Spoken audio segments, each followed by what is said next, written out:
Hey everyone, welcome to episode 1 of my Planet Zoo series called Tivoli Zoo. In this project I'm going to be recreating the Denver Zoo, but not as it stands today. I'm going to be implementing the master plan for the Denver Zoo. They came out with their most recent master plan in 2015, so I'm not sure if it's still entirely in the works. I do know that there are some areas that are currently under construction at the zoo, but we're going to implement it as best we can. Initially, I was planning on doing a full recreation of the Denver Zoo, and then from there transforming it into the master planned zoo. But I just realized, after doing the entrance buildings here, that's probably a little too ambitious, and so we're just going to build it and implement the master plan. So what you see here is the entrance area. Fortunately, thank you to the folks at Frontier, that we were able to keep blueprints from the beta. So basically the entirety of beta I just spent working on these buildings here for the entrance plaza. Now, one thing that did happen with the beta is some of the tweaks that they made to the building system did throw some of these pieces out of whack. So those windows there, I have windows here that are acting as awnings that got thrown off. These windows down here, and then a lot of the stuff on this kiosk here. So I'm going to have to fix those up. But I did want to start by just sort of showing the entrance area here, and then we'll take a look at the one of the maps for the master plan, and then some Google Earth view of the zoo as it stands today. Okay, so this is the Denver Zoo as it stands today. What you're looking at is, if we zoom in here, the entrance that I made is right here. So if you get, if we swing around here, you get a better feel for it. I'm pretty dang happy with how true to life I made it. The materials aren't exactly the same, and I'm gonna have to take certain creativity or certain creative liberties here and there with this, just because there's not a ton of materials yet in the game. There's not a ton of building pieces yet in the game. So I am going to have to do a little bit of that. But if we zoom back out, and I want to have this perspective here, because it'll help you see the future of the zoo. So this area right here is currently the lion habitat. So here's our entrance building, the lion habitat here, and then so just remember those two things as sort of a point of reference, because the bulk of what's going to be changing in the zoo is really this area, and then all the way down into here. So it's a pretty substantial change.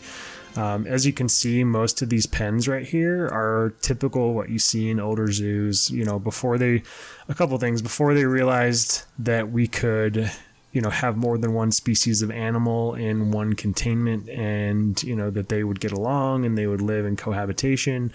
A lot of the research that they know now have made zoos much better for the animals, and conversely much better for people to go and visit and actually learn. So that's, I think, at the heart of what most zoos are doing nowadays, and it's definitely true for the Denver Zoo here. So if we go over to the master plan map, so once again, here's your two entrance buildings right here.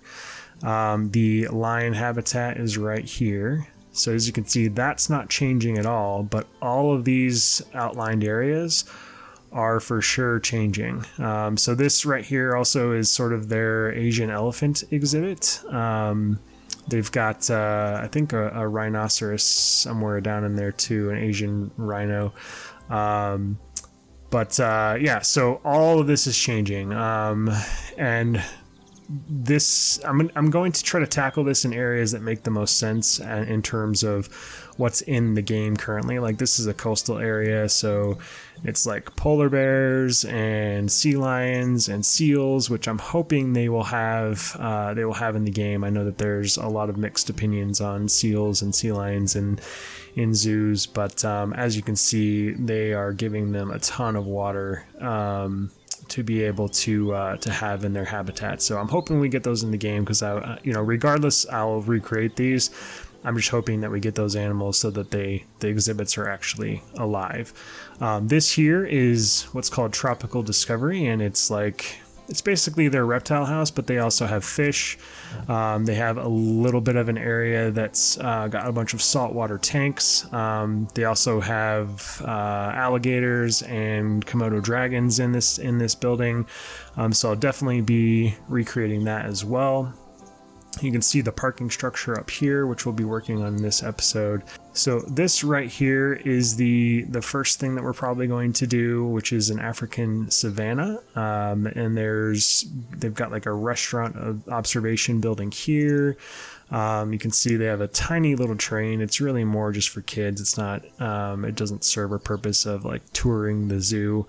But what I love about this is, and you'll see as we progress, as I'm tackling each of these things, I'll be sharing some of the concept artwork, but they've got lots of land bridges for the animals here, and all of it kind of ties into these backstage buildings, and it's just designed to have multiple species in this one giant exhibit. So that's probably the first thing we'll tackle after we kind of lay out this entrance area here. And then another huge addition to this zoo is a veterinary hospital, which they don't currently have. I mean, they have medical facilities there, but this is probably the bigger addition to the zoo, which this is under construction currently, and then so is all of this area over here. So that's where we're going to start. That gives you an idea of where we're going versus where it stands today. Thank you guys for checking it out, and I hope you enjoy following along as we build out the master plan of the Denver Zoo. Okay, so tidied up the entrance building just from the blueprint being ported over from beta. So fixed the windows, fixed the awnings and the windows and stuff up there. That actually was not too bad. It was a pretty quick fix. So again, thank you, Frontier, for actually making that possible. So where I'm starting is the parking garage is going to be here in this area, and I know it's not necessarily the most exciting thing to start with, but it's going to help me sort of set the boundary of the park on this end, or of the zoo, I should say, on this end, and then also help with scale and help with terrain changes. So I think I read in the master plan that from the entrance to the back of the park, there's about a 75-foot grade change.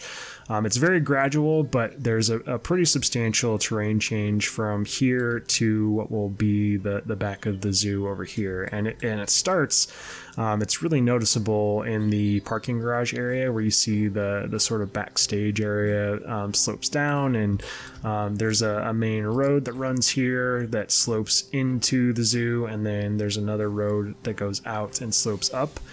So I thought it would be a good thing to start with, just to help set scale and set the edge of the park. One thing I did mess around with before I did that was I added this little addition onto the entrance building, because I wanted to test out having these interiors be in there. So I absolutely love the in-game staff buildings and like the research buildings that they created, because they look fantastic, and especially from the outside looking in. So really pleased with that. And then this is just a fenced area back into some backstage. So I'll continue to work on the parking garage, and then I think it's going to take a fair amount of time to do this, but I'm hoping to get at least one exhibit built over here as well. This took a lot longer than I had hoped for. These paths, these steps here were a bit tricky. I ended up having to use like flat roof pieces at different elevations to make this work, and it's actually what I did with this path over here. So actually, I think it's worthwhile taking a look. So I'll actually show how exactly I did it here. We can just do any. So with this, so I lined this first piece up with basically where my end ground is going to be, and then if we change the yeah, that's good. So kept it there, and then if we drop these down 1 meter, then I put one there. I'll probably change the grid size as well. So 1 meter from there, drop down. There we go. And then I put it there. And then drop down 1 meter from there. I think I put that there. Drop down 1 meter from there.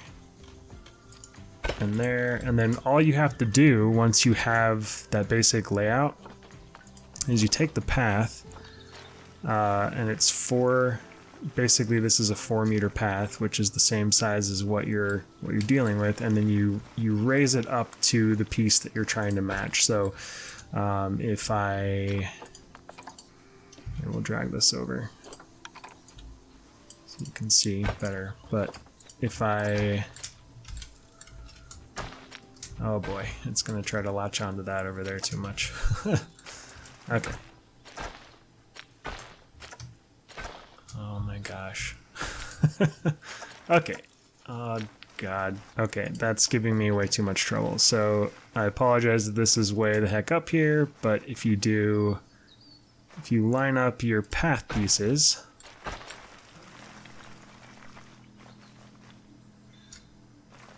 with these square tiles, it's going to help you get a nice subtle slope as you work your way down the ramp here.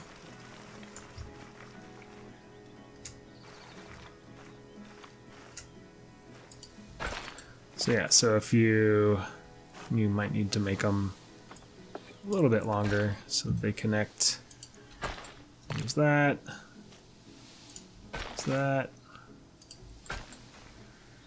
And then so on and so forth. You can, kind of curve it however you want. But the benefit of that is you get a nice gradual slope as it goes down down the hillside there. So that's how I was able to do this here. It took way longer than I wanted, but the pathing tool, as anyone who's played Planet Coaster knows,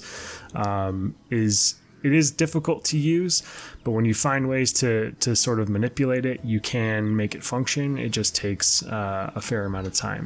There is another section that does a similar type thing after this in the actual zoo. I'm not sure if I'm going to do that yet or not, just because this was a fair amount of work. So now I'll be moving on to the garage portion, and then do some landscaping over here. All right, really pleased with how this all turned out over here. It's got some, pretty nice looking water-wise landscaping going on. I'm no N7 when it comes to landscaping, but really pleased with how this looks. I think it's pretty true to some of the source images I found. And one thing that really helped me, again, because I'm not an expert or knowledgeable, is when you're dealing with the plants, if you know that the style of landscape you're going for, you can filter and do like biomes. So I did desert and I think grassland. Yeah, so you can get a pretty good amount of narrowing of all of the available foliage for what you're trying to accomplish, and everything will kind of mesh together and actually make realistic sense in terms of plants that would be in this kind of garden here. So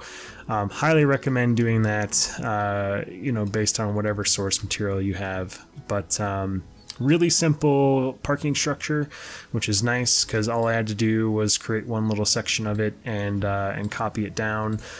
And then I can already tell some of my favorite pieces in the game are going to be these plaster walls because they're recolorable, and they are pretty convincing looking concrete, which I wish, sidebar, I really wish there was more recolorable pieces in the game. I know that you know, the fine folks at Frontier have said that it is due to texture fidelity and making sure that textures look really good, and I get that, especially for like these brick textures. You know, if you change the color, I'm not sure that they would look as good, but there's a lot of textures like simple wood or you know, metal structures or metal scenery pieces and plastic and things like that that really I think would be okay if they were there more of them were recolorable. And even some of the finer detailed ones,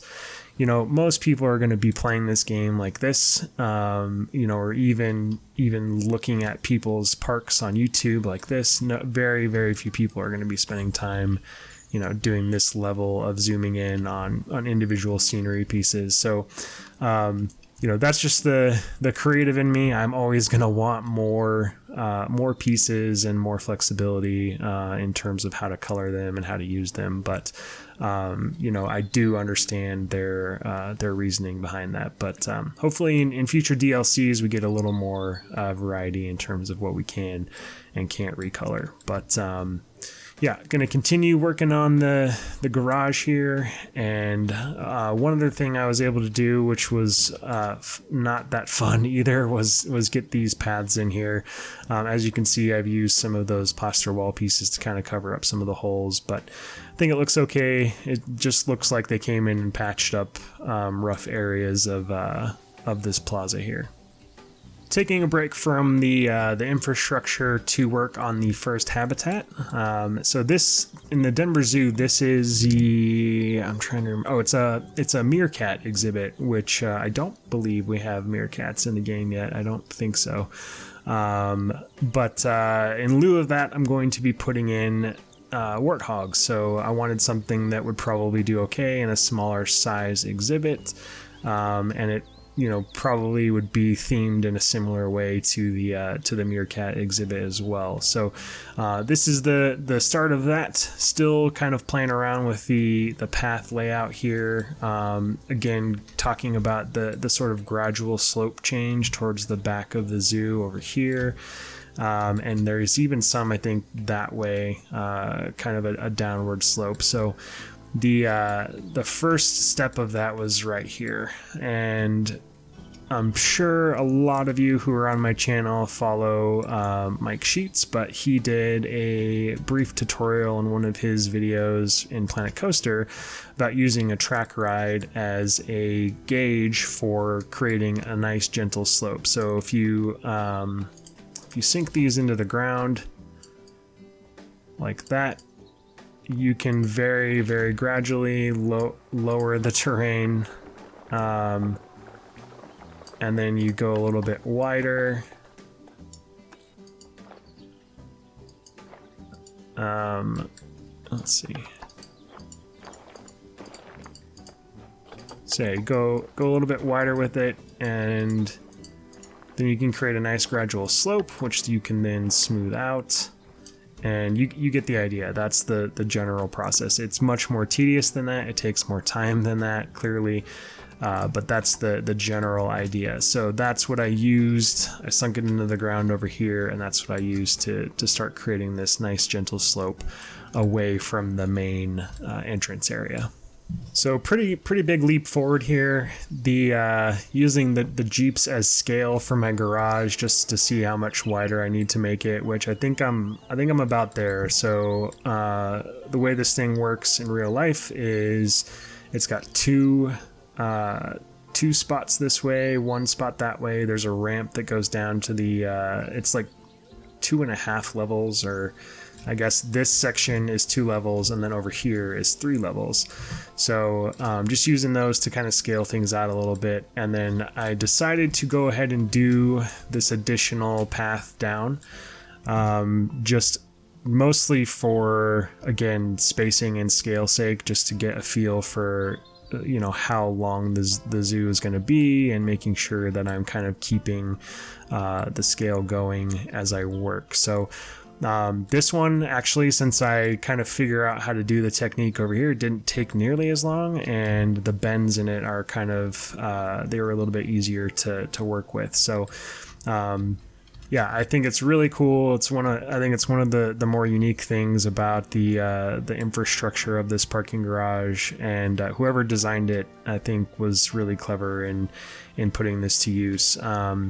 So in here, I've put a spawn point and a park entrance, which right now they're not really using. I think it's because I don't really have anything in the zoo, so hopefully that changes. And then I've got another one in here inside of this this elevator. So honestly, so they have this elevator building attached to the garage. I'm not 100% sure why they have it there. I'm guessing it's because they might have like staff and stuff that so this goes up to like a backstage area for the staff, and then this is a ramp that goes up to that same area. So I'm guessing maybe for staff, so that if they're, you know, parked down here, they can take the elevator up and come in, or if they're parked up here, they can take the elevator down and come in. But the top story of this is level with the park entrance, so if you're parked up there, you don't necessarily need to go down. And yeah, so I'm not entirely sure. I guess it's there just in case staff. That's the only explanation I can think of. But it's a really cool building attached to the garage, and I think it looks nice in this location here. See if I get some better lighting on it. There we go. And then I used just some of the animal shapes here to decorate this fence, especially because the fence is really just blocking ugly backstage of buildings here. So thought that would be a nice way to draw people's eye away from the buildings and just to the artwork on the fence. The rest of this episode is going to be pretty much focused on shaping this up, and it's probably, I really want to get an episode out, so I'm not sure if I'll completely finish it, but I do want to get it as far along as I can here.